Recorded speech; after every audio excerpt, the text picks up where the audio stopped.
Sekarang kita lihat kalau dari anak ke orang tua, itu ada beberapa skill yang harus juga kita ajarkan ke anak-anak supaya orang tua merasakan juga ini adalah salah satu skill kalau kita merasakan, "Oh, anakku tuh nurut kok."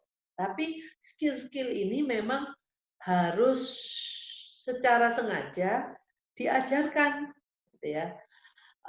Seperti kemampuan menunggu.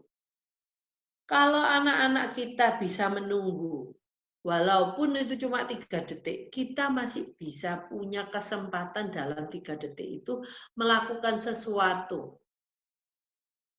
Jadi anak-anak ini nggak sampai, kondisinya itu chaos. Kita buat drama di mall namanya, enggak. Jadi tunggu itu sangat ampuh, tapi harus benar-benar juga kemampuan ini dibentuk. Nggak bisa kemampuan itu akan ada begitu saja, apalagi kalau anak Anda sedang berinflamasi, ya tunggu itu nggak mungkin bisa mereka mau melakukan dalam keadaan seperti itu.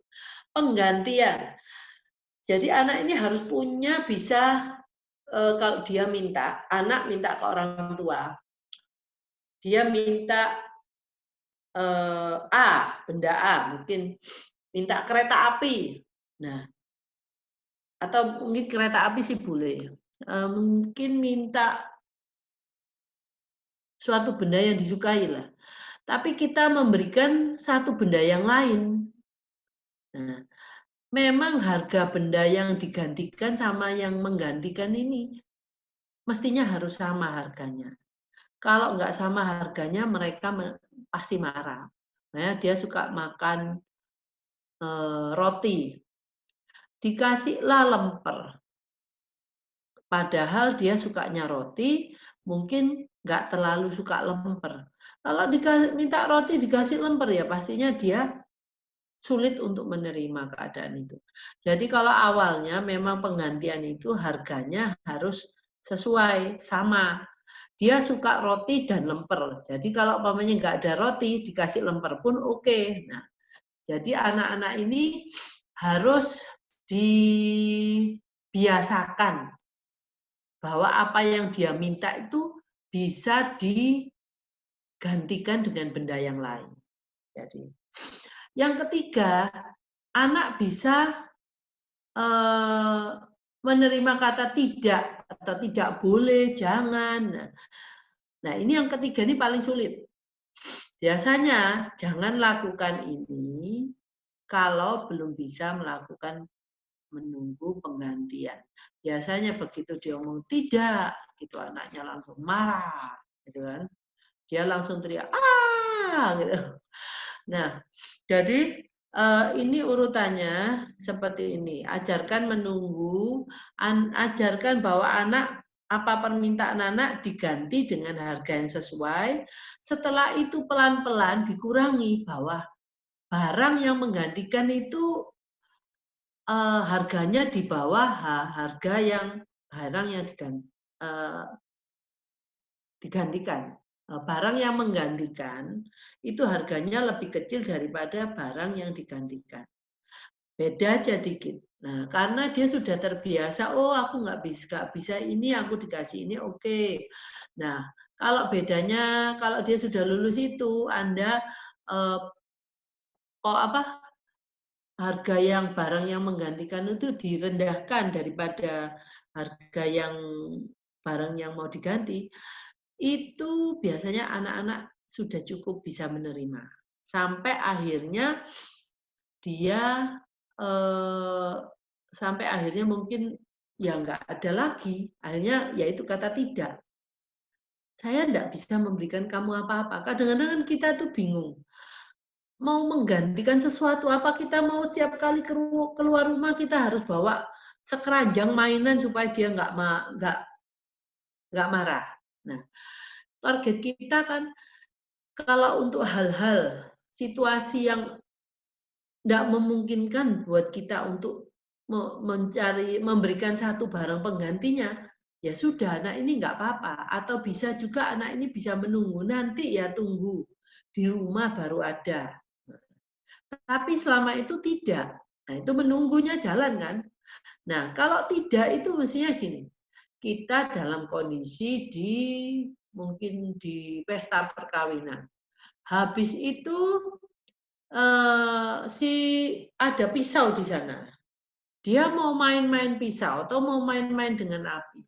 Kita ngomong tidak, dan kita waktu itu barang bawaan kita cuma sedikit. Saya tidak tahu apa yang bisa saya berikan ke dia untuk menggantikan apa yang kita bilang tidak boleh. Nah, itu pasti ada kita menemui saat-saat tertentu ya bahwa kita tidak bisa menemukan barang untuk menggantikan.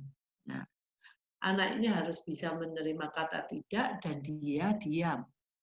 Nah, itu adalah target yang paling jauh ya, paling yang memang kita targetnya ke sana. Kalau dia sudah bisa tidak dan dia berhenti, nah itu oke, anak kita sudah oke. Mestinya kalau dia sudah tidak bisa nerima, menunggu dan penggantian itu mah masalah kecil gitu untuk dia. Oke, terus jadi gini.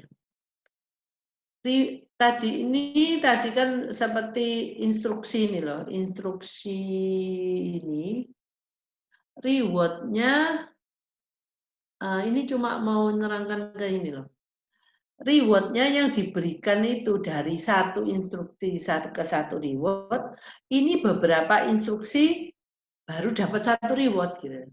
Jadi ini yang juga harus dipelajari oleh anak. Jadi anak kita bisa jadi fleksibel. Oke.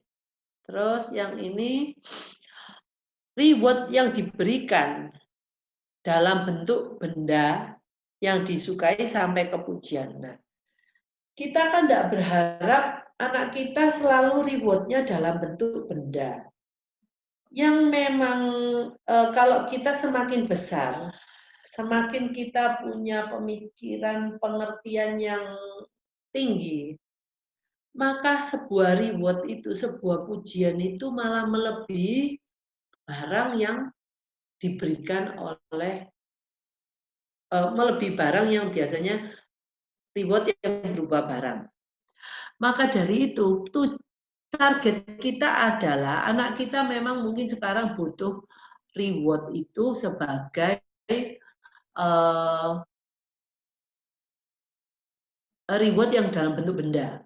Tetapi kita harus juga, jangan lupa, target kita adalah memberikan reward dalam bentuk pujian dan anak masih senang.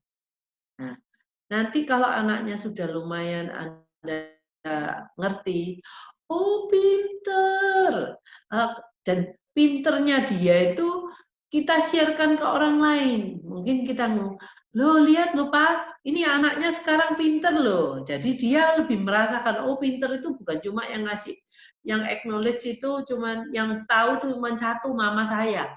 Papa saya diberitahu juga, oh papa pinter loh, ini sih Aldi pinter loh Pak, mungkin seperti itu. Atau mungkin ke saudara-saudaranya yang lain atau ke teman-teman yang lain. Jadi membuat dia merasakan pujian itu besar juga efeknya ke dia. Dia merasa bangga di depan nggak cuma satu orang, tapi beberapa orang. Gitu ya. Nah, saya lanjutkan ya. Konsisten. Nah, ini konsisten itu suatu harga yang harus kita bayar dalam hubungannya dengan anak. Jadi gini, jangan terlalu mudah berjanji. Ya. Tapi kalau sudah janji, bagaimanapun kita sebagai orang tua harus melakukan itu, walaupun mungkin waktu itu saya capek, apalagi pada awal-awal bahwa Anda dengan dia, hubungan Anda dengan dia baru terjalin. Konsistensi ini harus selalu dijaga. Jadi jangan mudah-mudah ngomong gini, kamu kalau nakal nanti ya ada polisi loh, ditangkap polisi loh. Itu biasanya orang tua tuh suka sekali ngomong hal itu. Padahal itu loh nggak pernah terjadi. Akhirnya Anda tidak akan dipercaya oleh anak. Jadi kalau mau ngomong itu dipikir dulu, sepertinya kayak gini. Mama, aku minta es krim. Iya atau tidak? Sebentar. Kan kita kadang-kadang dalam kondisi yang saya tidak bisa menjawab iya atau tidak. Sebentar, Mama pikir dulu. Nanti kalau kamu bangun tidur, saya beritahu jawabannya. Atau nanti kalau sudah makan, nanti Mama beritahu. Nah, itu juga kemampuan menunggu yang tadi kita bicarakan, kita bisa pakai di sini. Nah, tapi di sini dalam konteks karena kita mau konsisten, kita mau konsisten dan pengen anak itu mempercayai kita gitu loh. Jadi dalam hal ini konsistensi ini harus benar-benar dijaga dari sisi orang tua dan juga dari sisi anak. Kalau umpamanya gini, dari sisi anak biasanya gini, kalau kamu habis main harus disimpan kembali. Biasanya anak-anak itu nggak mau setelah itu. Nah, kalau setelah itu dia nggak mau, ya kita harus membuat dia konsisten walaupun dia marah, kita buat dia menyimpan mainannya. Caranya tangannya dia di bawah tangan kita dan kita lakukan menyimpan mainannya dengan tangan dia, tetapi tangan kita yang di atas tangan dia. Jadi sebenarnya kita yang menjalankan tangan dia gitu. Dan biasanya anak-anak ini akan berontak, nggak mau. Enggak, aku nggak mau. Pokoknya sambil marah. Sambil marah pun kita harus mengkondisikan dia melakukan itu sampai selesai. Itu konsistensi dari anak. Kalau kita sudah ngomong habis ini kita bisa harus simpan mainannya. Nah, tapi kalau umpamanya seperti tadi Ibu ngomong, kalau kamu nakal lagi nanti dibawa ke polisi. Nah, gimana pun kita tidak bisa melakukan, jangan pakai ancaman seperti itu. Gitu loh. Kalau mau ngomong itu sesuatu yang bisa kita lakukan, atau mungkin kalau tidak mau melakukan A, lakukan mungkin nanti sore kita nggak jadi pergi jalan-jalan. Nah, itu kan bisa kita lakukan. Oke. Jadi konsistensi ini dari orang tua, dari anak.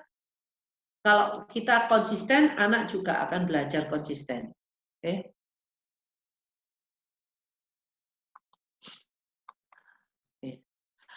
Menghindari reward dependent. Jadi gini, kenapa saya tadi kan ngomong reward itu akhirnya harus jadi semakin sedikit. Semakin sedikit dulu satu instruksi, satu tugas, satu reward. Sekarang tambah lama tambah 5 tugas, 1 reward. Karena kita nggak mau anak-anak itu punya image bahwa pokoknya saya melakukan apapun saya dapat reward. Setiap saya melakukan apa-apa, saya akan dapat reward. Nah, itu nanti akhirnya jadi badai buat kita. Jadi, kalau umpamanya anak sudah mengerti satu instruksi, satu reward, maka ibu atau bapak harus sudah mulai memberikan challenge, nggak setiap instruksi dapat reward. Sekarang 2 tugas baru dapat reward, gitu. Atau kalau nanti sudah rewardnya dia selalu barang, kita mulai alihkan rewardnya dalam bentuk pujian.